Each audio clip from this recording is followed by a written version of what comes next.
Kejadian 44. Piala Yusuf hilang dan didapati.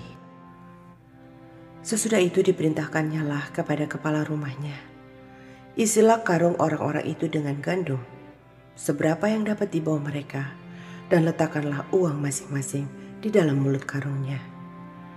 Dan pialaku, piala perak itu, taruhlah di dalam mulut karung anak yang bungsu, serta uang pembayar gandumnya juga. Maka diperbuatnyalah seperti yang dikatakan Yusuf. Ketika paginya hari terang tanah, orang melepas mereka berserta keledai mereka. Tetapi baru saja mereka keluar dari kota itu, belum lagi jauh jaraknya, berkatalah Yusuf kepada kepala rumahnya, "Bersiaplah, kejarlah orang-orang itu. Dan apabila engkau sampai kepada mereka, katakanlah kepada mereka, mengapa kamu membalas yang baik dengan yang jahat? Bukankah ini piala yang dipakai tuanku untuk minum dan yang biasa dipakainya untuk menelaah? Kamu berbuat jahat dengan melakukan yang demikian."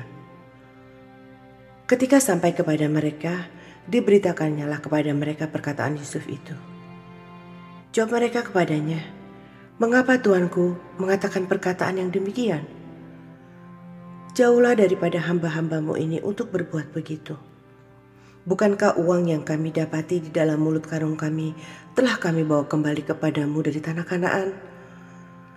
Masakan kami mencuri emas atau perak dari rumah tuanmu? Pada siapa dari hamba-hambamu ini kedapatan piala itu, biarlah ia mati. Juga kami ini akan menjadi budak tuanku."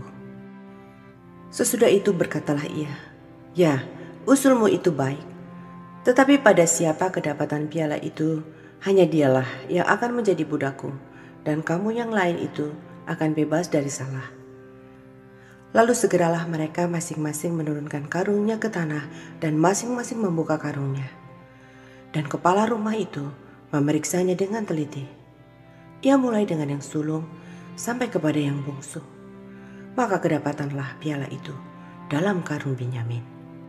Lalu mereka mengoyakkan jubahnya dan masing-masing memuati keledainya, dan mereka kembali ke kota.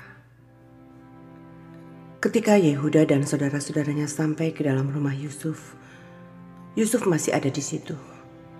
Sujudlah mereka sampai ke tanah di depannya. Berkatalah Yusuf kepada mereka, "Perbuatan apakah yang kamu lakukan ini?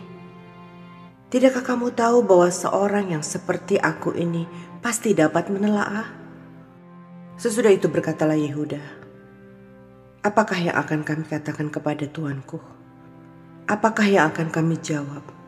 Dan dengan apakah kami akan membenarkan diri kami? Allah telah memperlihatkan kesalahan hamba-hambamu ini. Maka kami ini budak tuankulah kami, baik kami maupun orang pada siapa kedapatan piala itu." Tetapi jawabnya, "Jauhlah daripadaku untuk berbuat demikian. Pada siapa kedapatan piala itu, dialah yang akan menjadi budakku. Tetapi kamu ini, pergilah kembali dengan selamat kepada ayahmu." Yehuda membela Binyamin.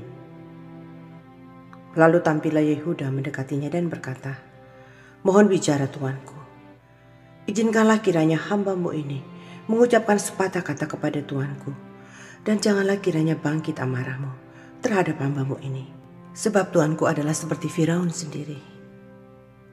Tuanku telah bertanya kepada hamba-hambanya ini, 'Masih adakah ayah atau saudara kamu?' Dan kami menjawab tuanku, 'Kami masih mempunyai ayah yang tua, dan masih ada anaknya yang muda, yang lahir pada masa tuanya. Kakaknya telah mati, hanya dia sendirilah yang tinggal dari mereka yang seibu. Sebab itu ayahnya sangat mengasihi dia.' Lalu tuanku berkata kepada hamba-hambamu ini, 'Bawalah dia kemari kepadaku, supaya mataku memandang dia.' Tetapi jawab kami kepada tuanku, 'Anak itu tidak dapat meninggalkan ayahnya. Sebab jika ia meninggalkan ayahnya, tentulah ayah ini mati.' Kemudian tuanku berkata kepada hamba-hambamu ini, 'Jika adikmu yang bungsu itu tidak datang kemari bersama-sama dengan kamu, kamu tidak boleh melihat mukaku lagi.' Setelah kami kembali kepada hambamu, ayahku, maka kami memberitahukan kepadanya perkataan tuanku itu. Kemudian ayah kami berkata, kembalilah kamu membeli sedikit bahan makanan bagi kita." Tetapi jawab kami tidak dapat pergi ke sana. Jika adik kami yang bungsu bersama-sama dengan kami, barulah kami akan pergi ke sana. Sebab kami tidak boleh melihat muka orang itu apabila adik kami yang bungsu tidak bersama-sama dengan kami." Kemudian berkatalah hambamu, ayahku, kepada kami, "Kamu tahu bahwa istriku telah melahirkan 2 orang anak bagiku, yang seorang telah pergi daripadaku, dan aku telah berkata, tentulah ia diterkam oleh binatang buas. Dan sampai sekarang aku tidak melihat dia kembali. Jika anak ini kamu ambil pula daripadaku, dan ia ditimpa kecelakaan, maka tentulah kamu akan menyebabkan aku yang ubanan ini turun ke dunia orang mati karena nasib celaka. Maka sekarang, apabila aku datang kepada hambamu, ayahku, dan tidak ada bersama-sama dengan kami anak itu, padahal ayahku tidak dapat hidup tanpa dia, tentulah akan terjadi apabila dilihatnya anak itu tidak ada, bahwa ia akan mati. Dan hamba-hambamu ini akan menyebabkan hambamu, ayah kami yang ubanan itu, turun ke dunia orang mati karena duka cita. Tetapi hambamu ini telah menanggung anak itu terhadap ayahku dengan perkataan, jika aku tidak membawanya kembali kepada Bapa, maka akulah yang berdosa kepada Bapa untuk selama-lamanya. Oleh sebab itu, baiklah hambamu ini tinggal menjadi budak tuanku, menggantikan anak itu. Dan biarlah anak itu pulang bersama-sama dengan saudara-saudaranya. Sebab masakan aku pulang kepada ayahku apabila anak itu tidak bersama-sama dengan aku? Aku tidak akan sanggup melihat nasib celaka yang akan menimpa ayahku." Kejadian 45. Yusuf memperkenalkan dirinya kepada saudara-saudaranya. Ketika itu, Yusuf tidak dapat menahan hatinya lagi di depan semua orang yang berdiri di dekatnya. Lalu berserulah ia, "Suruhlah keluar semua orang dari sini." Maka tidak ada seorang pun yang tinggal di situ bersama-sama Yusuf ketika ia memperkenalkan dirinya kepada saudara-saudaranya. Setelah itu menangislah ia keras-keras sehingga kedengaran kepada orang Mesir dan kepada seisi istana Firaun.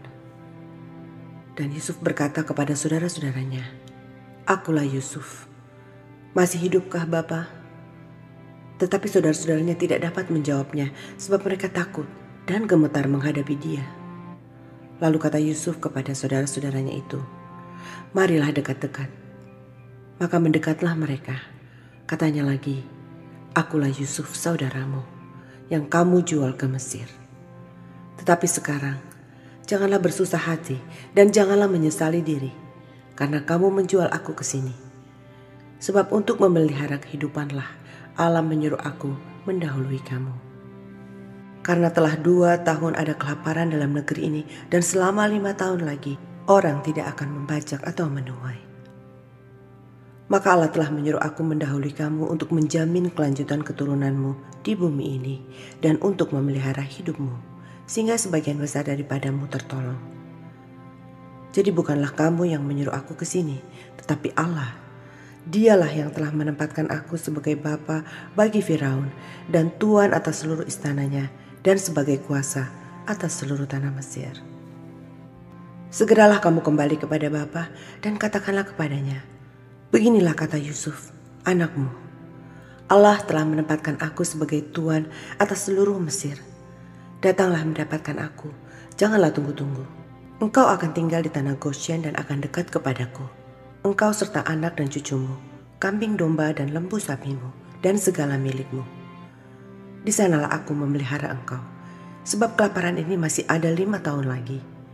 Supaya engkau jangan jatuh miskin bersama seisi rumahmu dan semua orang yang ikut serta dengan engkau. Dan kamu telah melihat dengan mata sendiri, dan saudaraku Binyamin juga, bahwa mulutku sendiri mengatakannya kepadamu. Sebab itu ceritakanlah kepada Bapa segala kemuliaanku di negeri Mesir ini, dan segala yang telah kamu lihat. Kemudian segeralah bawa Bapa kemari. Lalu dipeluknyalah leher Binyamin, adiknya itu, dan menangislah ia, dan menangis pula lah Binyamin pada bahu Yusuf. Yusuf mencium semua saudaranya itu dengan mesra, dan ia menangis sambil memeluk mereka. Sesudah itu barulah saudara-saudaranya bercakap-cakap dengan dia. Ketika dalam istana Firaun terdengar kabar bahwa saudara-saudara Yusuf datang, hal itu diterima dengan baik oleh Firaun dan pegawai-pegawainya. Lalu berkatalah Firaun kepada Yusuf, "Katakanlah kepada saudara-saudaramu, buatlah begini. Muatilah binatang-binatangmu dan pergilah ke tanah Kanaan. Jemputlah ayahmu dan seisi rumahmu dan datanglah mendapatkan aku. Maka aku akan memberikan kepadamu apa yang paling baik di tanah Mesir, sehingga kamu akan mengecap kesuburan tanah ini. Selanjutnya engkau mendapat perintah mengatakan kepada mereka, buatlah begini. Bawalah kereta dari tanah Mesir untuk anak-anakmu dan istri-istrimu.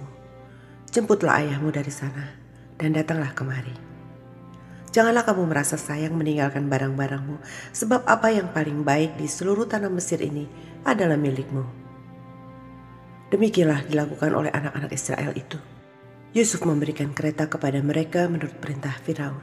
Juga diberikan kepada mereka bekal di jalan. Kepada mereka masing-masing diberikannya sepotong pesalin, dan kepada Binyamin diberikannya 300 uang perak dan 5 potong pesalin. Di samping itu kepada ayahnya dikirimkannya 10 ekor keledai jantan, dimuati dengan apa yang paling baik di Mesir. Lagi pula 10 ekor keledai betina dimuati dengan gandum dan roti dan makanan untuk ayahnya dalam perjalanan. Kemudian ia melepas saudara-saudaranya serta berkata kepada mereka, "Janganlah berbantah-bantah di jalan." Demikianlah mereka pergi dari tanah Mesir dan sampai di tanah Kanaan kepada Yakub ayah mereka. Mereka menceritakan kepadanya, Yusuf masih hidup, bahkan dialah yang menjadi kuasa atas seluruh tanah Mesir. Tetapi hati Yakub tetap dingin, sebab ia tidak dapat mempercayai mereka. Tetapi ketika mereka menyampaikan kepadanya segala perkataan yang diucapkan Yusuf, dan ketika dilihatnya kereta yang dikirim oleh Yusuf untuk menjemputnya, maka bangkitlah kembali semangat Yakub, ayah mereka itu. Kata Yakub, "Cukuplah itu. Anakku Yusuf masih hidup. Aku mau pergi melihatnya sebelum aku mati."